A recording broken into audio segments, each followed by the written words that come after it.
Hey guys, welcome to the Daily Devo. I'm Brent, and today we're going to discuss a prayer that will help conquer the world.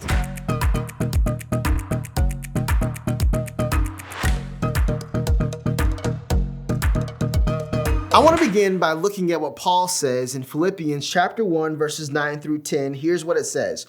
I pray that your love will overflow more and more, and that you will keep on growing in knowledge and understanding. For I want you to understand what really matters, so that you may live pure and blameless lives until the day of Christ's return. The other morning, as I was preparing to take my son to school, I looked at him and said, "Hey, Brent, are you ready to conquer the world today?" He looked back at me and said, "Yeah, I'm going to conquer the world with love." Y'all, it completely and totally blew my mind. Now, I need you to know, I didn't teach him to say this. So later that night, I asked my son, "Where did you get the idea of conquering the world with love from?"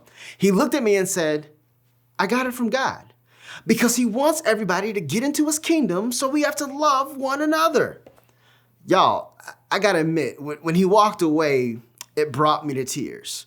You see, my prayer for you and I today is no different from Paul's prayer to the church in Philippi.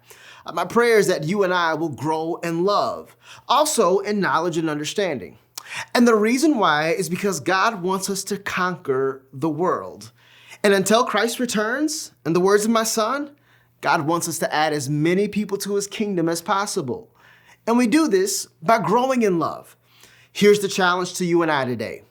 Take some time asking the Holy Spirit to help you love as Christ would want you to love.